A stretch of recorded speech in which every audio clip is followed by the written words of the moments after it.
Hi everyone, it's Jonathan here. So I've spent countless hours learning about assets and the value of owning them.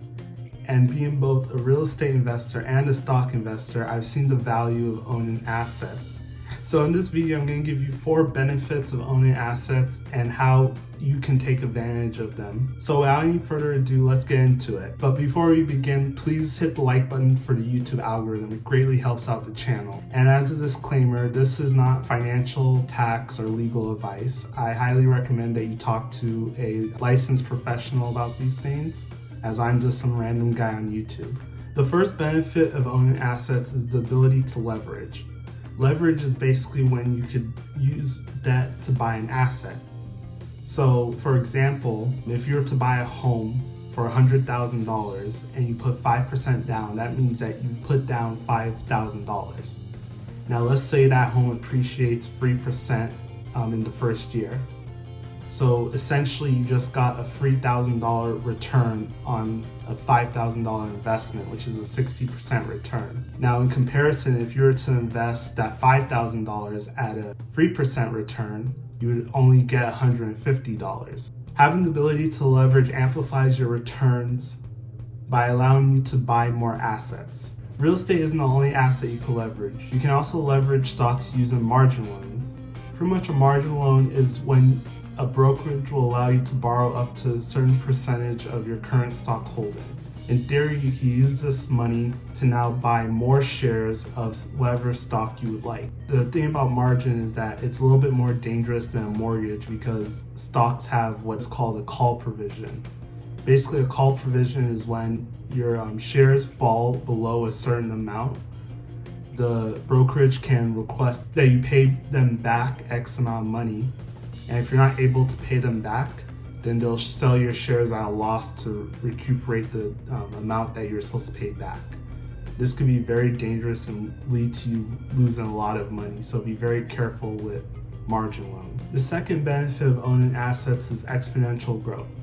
So assets over time tend to appreciate. Exponential growth allows the appreciation of assets to build on itself over time. So for example, let's say you bought $100 worth of stocks, and your stocks go up 10% every year.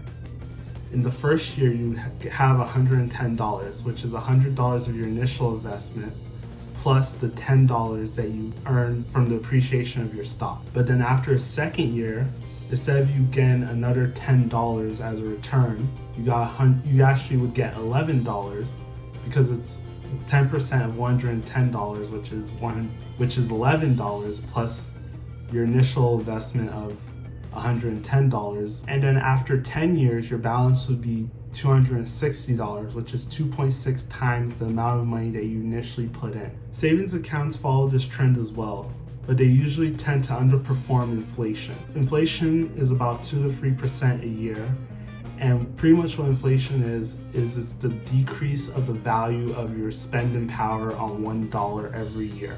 And this is usually done because the Federal Reserve prints more and more money, hence decreasing the value of every dollar outstanding. But on the other hand, stocks and real estate tend to outperform inflation. Usually the S&P 500 performs at a rate of about 10% a year. Real estate tends to appreciate at about 3 to 5% every year, depending on the area.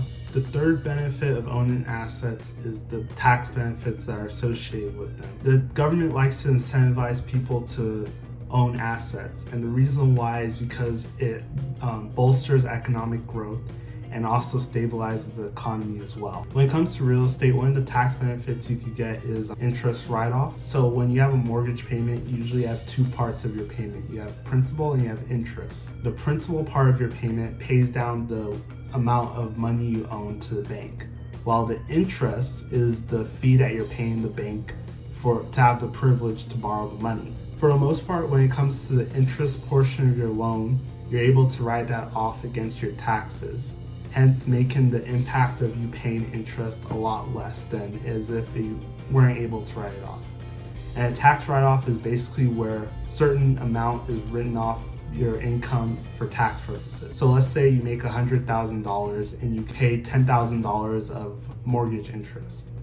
If you take that off your taxable income, basically it would be like you telling the IRS, hey, I'm only getting taxed on $90,000 instead of $100,000, hence reducing the amount of taxes you have to pay. Some of the other tax benefits that come with owning real estate is having the ability to write off your property taxes, and also something that's called a homeowner's exemption. If you buy a residential property and you live in it for at least 2 of the past 5 years, you're able to sell the property and not pay taxes on the capital gains as long as it's under $250,000 if you're single and $500,000 if you're married. For real estate investment properties, they also get additional tax benefits on top of the ones that I've already mentioned. With rental properties, you could do something that's called a 1031 exchange. And that's basically where you're allowed to sell a property for a profit and use the money from the property to be able to buy another property without having to pay taxes on the capital gains. There's also depreciation, which allows you to depreciate a property over a set amount of years, depending if it's residential or commercial real estate. Now that gets pretty complicated, so that'll definitely be a topic for a different video, but it's good to just bring it up since we're talking about the benefits of owning assets. One of the major tax benefits with stocks is having the ability to take advantage of the long-term capital gains tax rates. Generally speaking, if you hold a stock for longer than a year, you can sell the stock for a profit and get taxed at a lower rate than if you were to sell the stock after holding it for under a year. Another tax benefit that's available for stocks and real estate is something called the stepped up tax basis.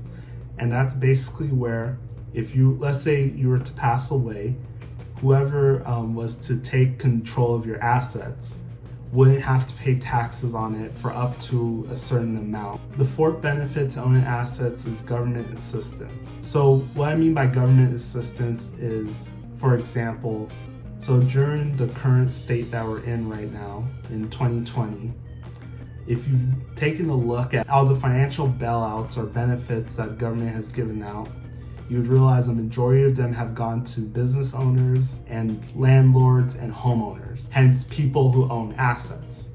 For example, there's the EIDL grant and loan program that was specifically geared to people who own businesses and landlords. There was the PPP loans that were specifically geared to businesses. There was a mortgage forbearance program that was geared to homeowners. And then people who had 401ks were allowed to borrow up to $100,000 of it as long as they paid it back within 3 years. And the Federal Reserve also went ahead and started buying corporate bonds. By all these different government assistance programs that came out, what they did is they helped businesses get through these hard economic times. But not only did they do that, but they also inadvertently increased the valuations of some of these bigger companies that are publicly traded. So the people who are holding shares of these companies, stockholders, actually saw their net worth increase exponentially because of these high valuations that the Federal Reserve